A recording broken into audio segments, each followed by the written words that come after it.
नमस्कार साथियों, गौरव ज्ञान धारा में आप सभी का स्वागत है। अब पशु परिचर का एग्जाम आपके बिल्कुल ही सिर पर है और तैयारी आप सभी की अच्छी चल रही होगी। नेगेटिव मार्किंग को लेके कुछ जो है आप लोगों को बातें ध्यान में रखनी है, उसके लिए ही ये वीडियो है। ज्यादा पैनिक होने की आवश्यकता नहीं है, जैसा सब कुछ नॉर्मल होता है वैसा नॉर्मल ही है। दो तरह की नेगेटिव मार्किंग आप लोगों ने जो है न्यूज की कटिंग में सब कुछ समझा होगा। अपन बात करें कि नेगेटिव मार्किंग होते हुए भी इसे मैनेज कैसे करें, कैसे इंप्रूव करें, कि पांचवें ऑप्शन जो दे रखा है उसको भरना या नहीं भरना, और नेगेटिव मार्किंग है तो कितने क्वेश्चन अटेम्प्ट किए जा सके, उस पर बात करते हैं। उससे पहले जो है एक चीज अपन चर्चा कर लेते हैं जो न्यूज की कटिंग आई थी उससे रिलेटेड ही। हालांकि आप लोगों को जो है इसकी जानकारी होनी चाहिए या होगी मेरे अनुसार। तो ये है कि भाई गलत उत्तर पर एक चौथाई जो है वो अंक कटेंगे, मतलब एक चौथाई माइनस मार्किंग है, और ऑप्शन नहीं भरने पे एक तिहाई है। अब इसमें होता क्या है, जैसे कि ये पशु परिचर वैकेंसी का ही पेज है, यहाँ पे देखोगे तो यानी कि 0.25 नेगेटिव मार्किंग है। ठीक है, इसको कह सकते हैं, यानी कि क्या हो गया, एक चौथाई हो गया। और एक तिहाई जो होता है उसका मतलब होता है 0.33। ठीक है, 0.33 ये समझ सकते हैं अपन कि एक चौथाई है, यानी कि 4 प्रश्न गलत करने पर एक प्रश्न के अंक अपने सही वाले के काट लिए जाएंगे। और एक तिहाई जो होता है वो ये होता है कि अपन ने 3 प्रश्नों के गलत उत्तर दिए हैं तब एक सही प्रश्न के उत्तर काट दिए जाएंगे। ये सीधा सा मतलब हिसाब किताब है, ज्यादा इसमें लोड लेने की या ज्यादा दिमाग लगाने की आवश्यकता नहीं है। यहां पे ऐसा होगा कि यदि आप मान लीजिए कि गलत उत्तर दे रहे हो, ठीक है, आपने 1 2 3 4 और 5 ये ऑप्शन है आप लोगों के सामने।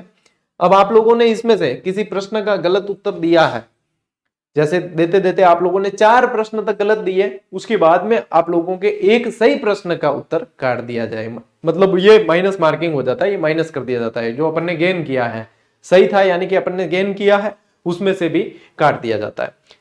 यहां पे एक तिहाई वाला खेल जो है वो ये है कि आप खाली छोड़ के आए हो किसी भी ऑप्शन को। देखो ओएमआर सीट है, जैसे कि ये किसी प्रश्न का उत्तर आपने जो है ए दे दिया, ठीक है, किसी का बी दे दिया, किसी का सी दे दिया, और फिर जो है आपने किसी को छोड़ दिया और फिर आपने ये भरा है। अब छोड़ने का कारण यह है, कई विद्यार्थी बाद में भी भरते हैं इसलिए भी छोड़ देते हैं, कई भूलवश भी छूट जाता है। लेकिन यहाँ पे आयोग का यह कहना है, जैसे कि ये न्यूज कटिंग आप देख रहे हो, कि यहाँ पे यदि आपने एक भी प्रश्न का उत्तर छोड़ा है, ब्लैंक छोड़ा है बिल्कुल, तब जो है एक तिहाई अंक काटे जाएंगे।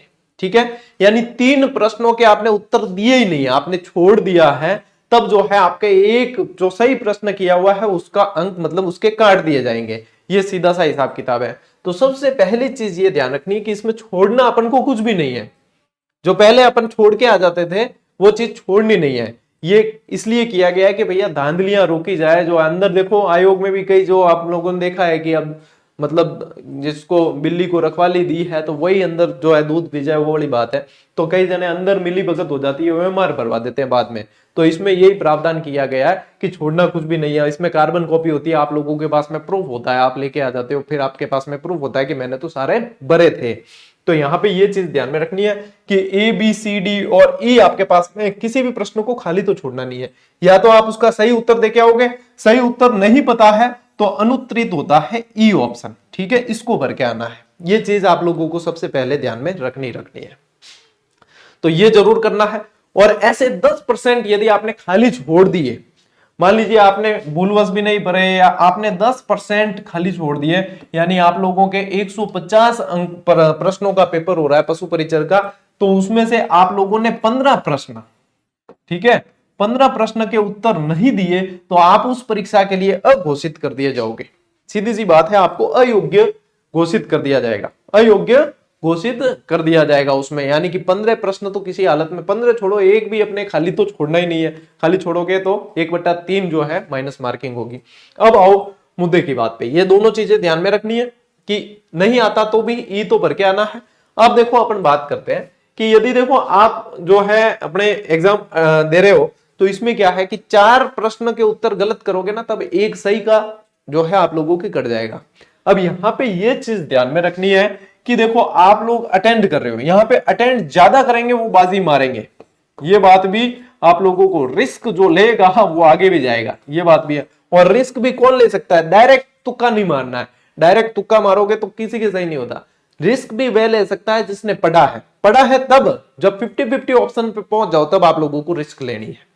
अटेंड ज्यादा करेगा वो बाजी कैसे मारेगा सर, माइनस मार्किंग होगी तब क्या करेंगे। मान लीजिए 5 प्रश्नों के उत्तर दिए आपने, ठीक है, ये गणित को समझना, 5 प्रश्नों के उत्तर दिए, 5 में से आप ऐसा तो है नहीं कि 5 में से 5 में ही तुक्के मार रहे हो, आपको आसपास कोई अनुमान नहीं है। यदि आसपास का कोई अनुमान नहीं है तो ई भर के आना, सीधी सी बात, फिर अपने को रिस्क नहीं लेनी है। आसपास का अनुमान है कि 2 ऑप्शन तो अपन ने गलत वाले बिल्कुल बाहर निकाल दिए कि ये ऑप्शन तो हमने काट दिया, अब आगे हम 50-50 वहां पे रिस्क लेकर आना, वहां रिस्क लेना सही है। वहां रिस्क लेना इसलिए सही है कि 50-50 में से ऐसा तो होगा नहीं कि 5 में से आपके 5 जो है आप जितने रिस्क लोगे या करना चाहोगे वो गलत हो जाएंगे, ऐसा तो है नहीं। 5 में से यदि एक भी सही हो रहा है तो आपके 4 गलत हो रहा है तो वो वहां पे बराबर ही बैठ जाएगी, यानी 5 में से 2 सही हो गए, मान लो 5 में से 2 सही हो गए और 3 गलत हुए तो भी आप पॉजिटिव रहोगे, आप लोगों को उसमें भी फायदा है, क्योंकि 4 गलत होंगे तब एक सही का नंबर कटेगा। और यहां पे क्या करना है, रिस्क क्या लेनी है कि 5 में से 2 सही हो गए, 3 सही हो गए, तो यहां पे रिस्क यानी छोड़ के आओगे अनुत्तरित तो उसका तो कोई फायदा नहीं है, वहां तो कुछ भी मिलना नहीं है। लेकिन पहली बात की जाना है 50-50 तक। यदि आप 50-50 में हो फिर अनुत्तरित मत करके आओ, फिर आप रिस्क लेकर आओ। क्योंकि ऐसे मान लीजिए 10 प्रश्न अटेंड किया आपने, 10 में से आपके 3 भी सही हो गए, 10 में से 3 भी सही हो गए तो भी बेनिफिट है, क्योंकि 5 में से यदि 2 सही होते तो भी बेनिफिट है। आप 10 में से 3 या 4 सही करते हो तो भी आप लोगों के बेनिफिट है। तो ये चीजें आप लोगों को यहां से, क्योंकि जो रिस्क लेगा वो आगे जाएगा, तो यहां पे थोड़ी सी आप लोगों को जो है, लेकिन रिस्क लेने के भी ये है कि आपको बिल्कुल कुछ नहीं आता और फिर आप रिस्क ले रहे हो कि हमने तो पढ़ा ही नहीं है, और फिर रिस्क ले रहे हो तो उसका सही होने के चांसेस होते हैं कम। लेकिन पढ़ा है, 50-50 तक पहुंचे हो तो अटेंड करके आना। अटेंड करने में क्या है, 4 के यानी 0.25 है नेगेटिव मार्किंग, तो फिर अनुत्तरित करके ही क्यों आना है, 0.25 है। तो यहाँ पे क्या होगा, फिर आप लोग रिस्क लोगे ना, तो वहां पे यूं है कि 4 ऑप्शन तो लगातार 4 प्रश्न तो गलत करके नहीं आओगे, एक तो सही होगा, एक सही होगा, 2 सही होंगे, 3 सही होंगे, इस तरीके से फायदा, यानी कि अटेंड ज्यादा करने वाले को फायदा होगा। वैसे भी कंपटीशन खूब है तो यहाँ पे चांस तो लेना पड़ेगा, ठीक है। तो ये थोड़ा सा जो है मैनेज, इसको ध्यान से शांति से बैठ के आप खुद इसकी गणित लगाना, फिर आप लोगों को लगेगा, क्योंकि अटेंड करने पर खेल होगा इसका, क्योंकि 17.5 लाख फॉर्म है और 6000 पोस्ट है, आप लोगों को बताया। तो यहाँ पे ऐसा तो है नहीं कि अपन जो है छोड़ के आ जाएंगे, 10-15 प्रश्न चल जाएगा, तो वहां पे तो अटेंड करने वाले के ऊपर खेल है। थोड़ा बहुत आप लोगों की किस्मत भी साथ देगी और आप लोगों की मेहनत ज्यादा, कि आपने कितनी मेहनत की है उसी के जो है सही होने के चांसेस ज्यादा रहेंगे। तो ये मेरी तरफ से आप लोगों के लिए परीक्षा से पहले गोल्डन टिप्स थी, इसको थोड़ा सा बैठ के विचार करें, इस पे थोड़ा सा आप अपने हिसाब से सोचें समझें और उसके बाद में जो है पेपर अटेंड करें बहुत अच्छी तरीके से। बाकी आप जैसे पढ़ रहे हो वैसे पढ़ते रहो, इधर उधर ज्यादा भटकाव नहीं होना चाहिए इस समय, ज्यादा तुलना किसी से नहीं करनी है, ज्यादा डिस्कशन किसी से नहीं करना है, अपने आप में फोकस रहना है और अधिक गहराई में नहीं जाना है, दोहरान बार बार करते रहो, ठीक है। अपन मिलते हैं साथियों अगले सेशन में, अगले वीडियो में, तब तक के लिए राम राम, जय हिंद।